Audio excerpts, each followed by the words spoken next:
Hi, welcome everyone. So today's program is on uh, Embedded Controller Lab for sixth semester using of PWM module.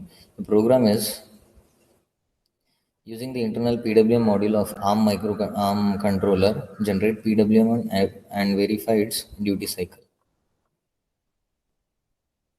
So we'll see that first. What are the registers we need to configure before using this PWM module?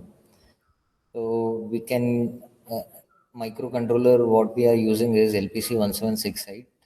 So in this LPC 1768 we have 6 PWM output pins. So out of these 6 output pins we can use any one as a single edge output pin, or we can use double edge 3 output pins. For the 6 PWM output pins we have 7 match registers. So for each PWM pin we have a match register. We have 6 PWM output pins. So these pins are P2.0, P2.1, P2.2, 3, 4, and 5. So these 6 pins. So this port pin 2.0 can be worked in different functionalities. So this functionality can be worked as a general purpose IO pin, PWM pin, or it can be used as a TDX pin. Right. So same like that, we have P2.1 can be used as GPIO pin, PWM pin, or it can be used as RDX pin. So same for each and every pin, we have different functionalities, up to 4 functionalities. So we need to select so which functionality we are using. So now here we are using it as PWM pin. So if you are using it as PWM pin, this P2.0. So in this related pin select register, we need to give the value 1. So if I give a value 1 to this 2 bits, that is bit number 0 and bit number 1, that is 1 means 0, 1. So this pin P2.0 acts as a PWM pin. So for each PWM pin, we have a match register, MRs registers. So for PWM1, we have MR1, PWM2, MR2, PWM3, MR3, likewise. So for all the 6 registers are there for 6 PWM pins outputs. So next, we need to know few registers associated with this PWM. The first one is interrupt register. So this interrupt registers, we know that for every operation, every peripheral, so when it reaches its maximum time, or when the function is over, this interrupt will be generated. So for that we have this interrupt register. It is read. It can be read to identify which of the 8 possible interrupt sources are pending. Next, likewise, we have one more register called as timer control register. So for PWM, we require a timing, right? So for timing, we need to count some values. So that values counter is nothing but this timer control register. So this timer control register is used to control the timer counter functions. That is to enable, disable, reset. Next is timer counter itself. So this counter will start from 0, 1, 2, 3, 4, 5. It is a 32-bit timer register. So it will count up to maximum value. All the 32 bits will be 1, 1, 1, 1, 1, 1. Right. So this TC is incremented for every PR plus 1. So we'll see what is this PR. So PR plus 1 cycles of T clock. So this TC is controlled, that is turned on, off, enable, disable, reset is done by this TCR. Next PR. So what is this PR? Pre-scalar register. So this is used to specify the pre-scalar values for incrementing the TC.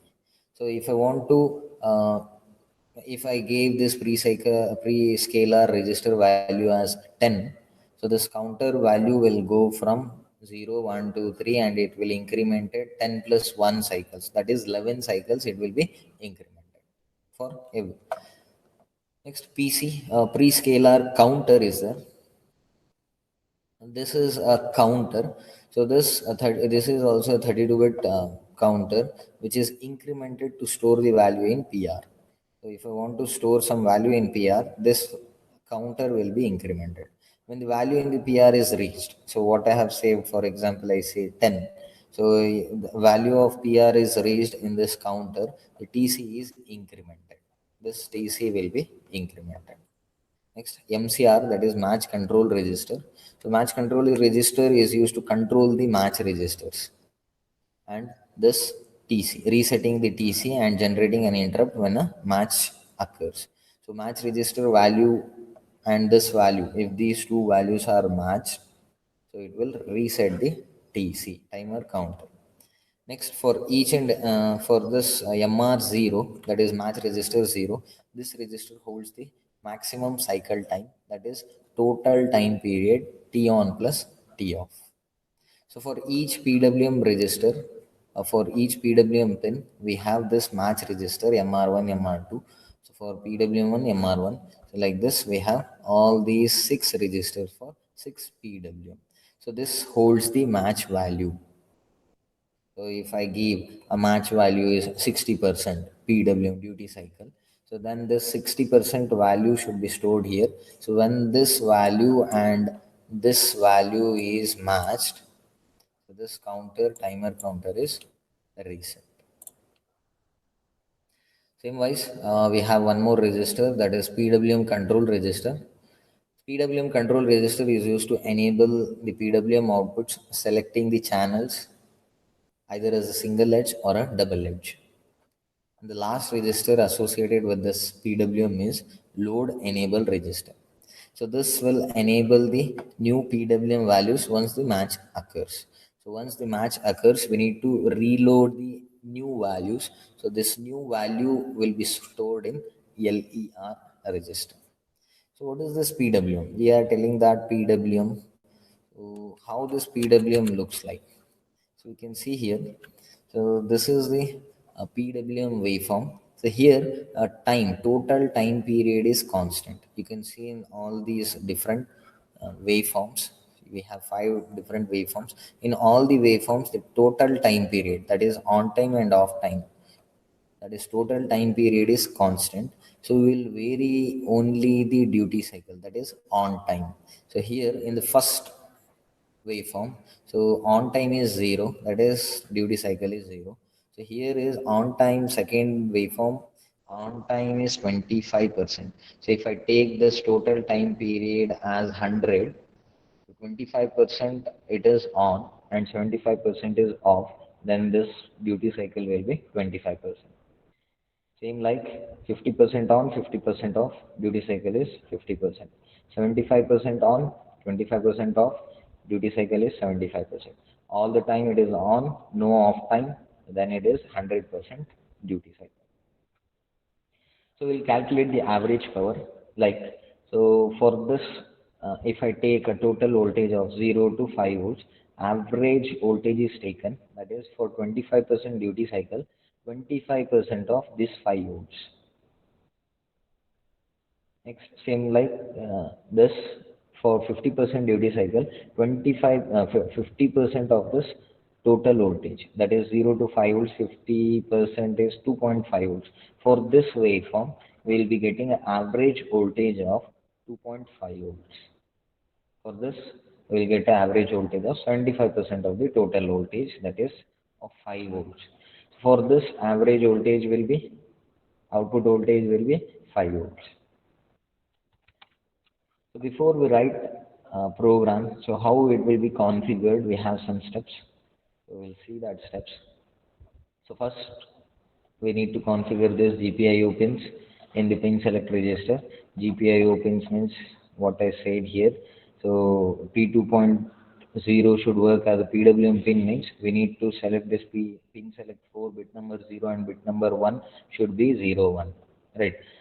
So that we need to do that first. Next, configure this TCR. So we need to configure this TCR, timer control register. Next, we need to set the required pre-scalar value. So we know that pre-scalar value, so that we need to set. Next, configure the MCR. So MCR is match control register. We need to configure this and we need to give this value, that is match register value total time period T on plus T off. So we'll give that. So in our case, it will be 100. We are taking it as 100. Next, we need to load the duty cycle for required PWM channel. So in this, we are using a PWM3. So for PWM3, I need to give this duty cycle value. So I need to give that duty cycle value. So duty cycle value for our program, we are changing it from duty cycle will be starting from 0, 1, 2, 3, and it will reach up to 100, and again it will come back from 100 to 0. For that, we have writing a program. So this value will be loaded. Next, we need to enable this LER register. LER, so we need to load this value. When the match occurs, we need to load a new value. That value will be stored in LER register. Next, we'll enable the PWM channel using this PCR register. So now we'll see the actual program what we have. That is using an internal PWM module. So we need to generate this PWM and vary its duty cycle. So we'll vary this duty cycle like this. First we'll be having zero duty cycle like this. Next, 1, 2, 3, 4, 5, it will increase. We'll increase the duty cycle. 25, it will increase up to 50, it will increase to 75, it will increase to 100%. So once it is reaches 100%, we will decrement this duty cycle in the reverse order. That is, we will decrement this duty cycle 100, 99, 98, like this. It will go up to 0% duty cycle. So for this, we have written the program. This is the program. First, we'll include the libraries of LPC 1768. Next, we need some delay. So that's why we have written a delay program. So as usual, we have seen this delay program in our previous programs also. Next, we need to define these things. First, I will define few things like yes bit counter enable. So that is bit number 0. Bit number 0 is our yes bit counter enable. Bit number 2 is PWM enable. Bit number 1 is PWM MR0 register. 9 bit number 9 is PWM enable A1. Next, bit number 0 is PWM1. So we'll see this main program. First, after defining this, we'll write a main program. In this main program, we need a variable. So that variable, we have given a name duty cycle. That is of int type. Next, as usual, we'll call of initialization function, system initialization. Next, we will need to configure the PWM. So to configure this PWM, so we'll have to give some values to the register what we have earlier seen. Right. So here we are using PWM1. So LPC pin con register, that is pin configuration register. In that pin select register 4. So we need to give this PWM1. PWM1 is nothing but 0. So that is bit number 0 and bit number 1 we are configuring. Next, so we need to enable the counters and the PWM module. So counters we have seen in our this registers and counters. So we'll configure that. So TCR value is given with S bit counter enable. So in this TCR register, we need to enable the counter and we need to enable the PWM. So for both this values, we are giving 1. Next, in PWM1 PR register, that is pre-scalar register, so we will set the values to 0. Next, in MCR register, match control register, we need to set the match values. Right. So match register 0, we are setting it to 1. Next, PWM1 MR0. So what is this MR0? MR0 is our match register 0. We need to save this T on plus T off. So in our case, we will set this value to 100. That's why we are giving 100. This one. Next, we need to enable the PWM. So to enable this PWM, we have taken this bit number 9. So the bit number 9 of PCR register, we will send 1. Coming to this while loop. So while loop is, we know that it will continue for forever loop. It's like forever loop. It will continue until we reset the program or turn off the system. So in this while loop, we have taken a duty cycle for loop. So we have taken two duty cycle for loops, first for loop, second for loop. We'll see what is this first for loop. So in this first for loop, we will set the value of duty cycle to 0, and it will be incremented when it reaches 100. That is, if it is reaches 99, till then, so the value of MR is given with the value of DC. That is duty cycle value. If the duty cycle value is 0, MR1 is also 0. If the duty cycle value is 1, MR value is also 1. So we are increasing the MR value, MR1. So we are using PWM1, that's why it is MR1, match register 1. So the match register 1 holds the duty cycle value MR1. So we'll increase that, as I said earlier. So we'll increase the duty cycle from 0 to 100, and if it reaches 100, and it will come back to 0 in a reverse order. That is 100 to 99, 98, 97, 75, 50, 25, 0. So first, so once we give a value, one duty cycle value, that is 0, we'll give some delay.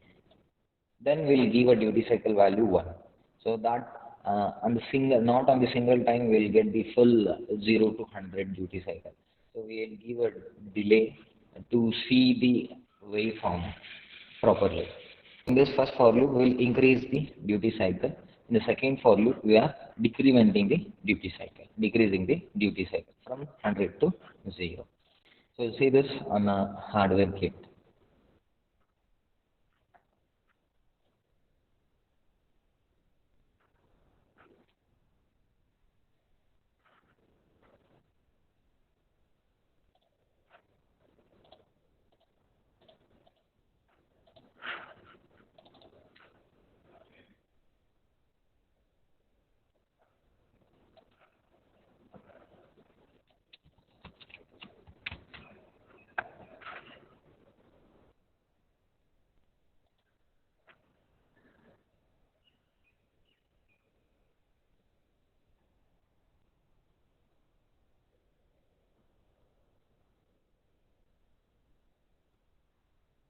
Now we'll run this program. So to run this program, we need a microvision key. So we'll start a new project. So we'll give a name PWM.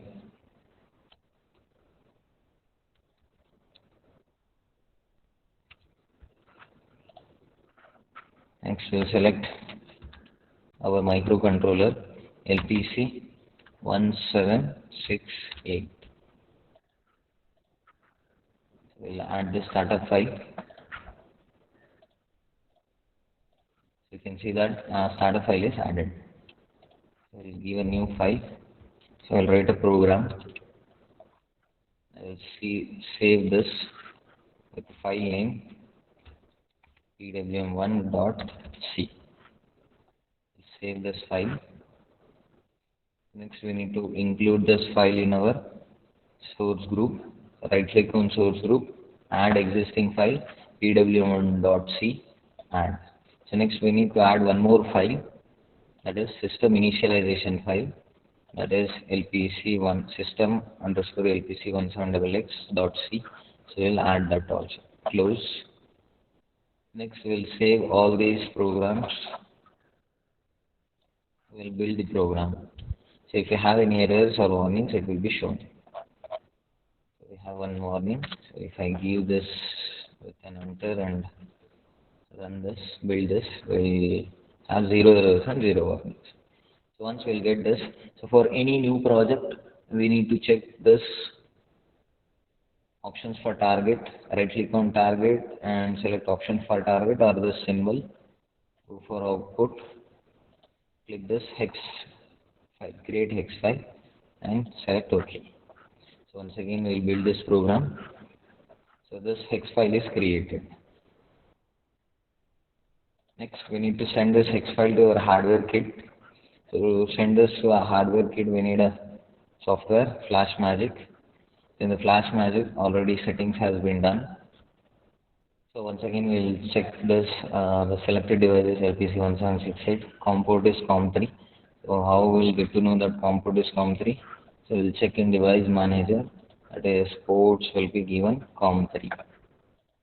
So I will select this COM port as COM3. Next, baud rate is 9600. Interface is none. Oscillator frequency is 12 megahertz. Then step 2, we'll select this erase all flash magic code. Next, in step 3, we'll select our program. So now we have taken this program name as PWM1. So we'll select that. Next, we'll click on this verify after programming.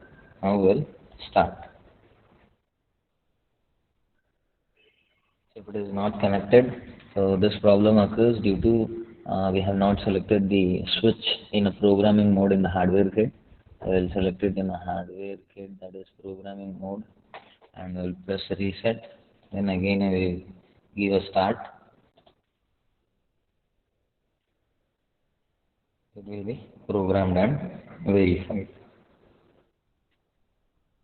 So it gives a message called finished. So now we will see the outputs in the hardware kit.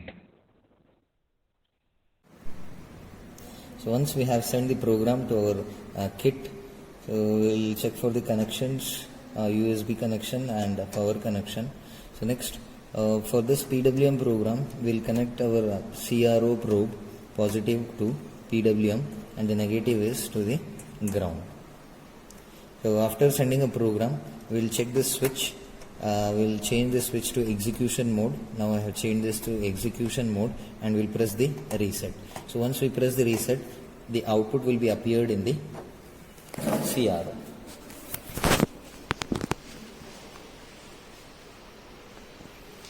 So here we can see that.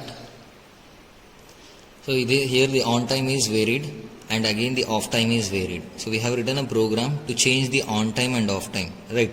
So duty cycle is, so here the duty cycle now, the duty cycle is 0, it will reach up to 99. Again the duty cycle is reduced. Duty cycle is increased, duty cycle is reduced. For this we have written a program.